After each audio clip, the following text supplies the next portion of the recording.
Paano palitan ang PIN or password ng end-to-end encrypted chat sa ating mga messenger?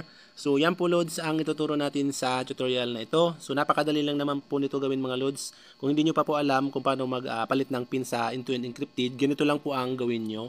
Open mo lang po ang iyong messenger.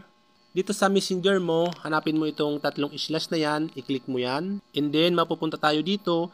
Click naman natin itong gear icon. Mapupunta naman tayo dito sa setting ng ating messenger. I-scroll up lang po natin. Hanapin po natin itong privacy and safety.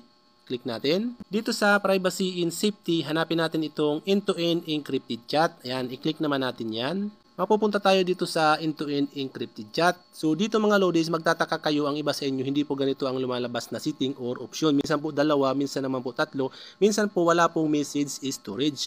Kung wala pong message storage mga loads, ibig sabihin po niyan, hindi pa updated ang iyong messenger. Para po ma-update siya, ang gawin nyo po, i-reinstall nyo po or i-clear data nyo po ang inyong mga messenger application. Ang iba naman po loads, kaya wala pong ganyan, ibig sabihin po, hindi pa sila nakakapag-set up ng PIN or password sa kanilang mga end-to-end encrypted chat. So kung mayroon po niyan mga loadies, diyan po natin papalitan yung PIN, i-click lang po natin. And then mapupunta po tayo dito sa message storage ng ating end-to-end encrypted chat.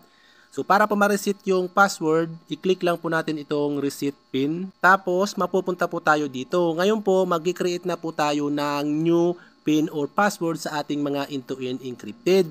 So maglagay po tayo dyan ng 6 po memorable yung matatandaan po natin. Kasi po loads yan po yung gagamitin natin kung maglalagin tayo ng ating mga messenger sa ibang device para po ma-view natin or makita natin yung mga message doon sa end-to-end encrypted chat. Yan pong password na yan ang kailangan natin.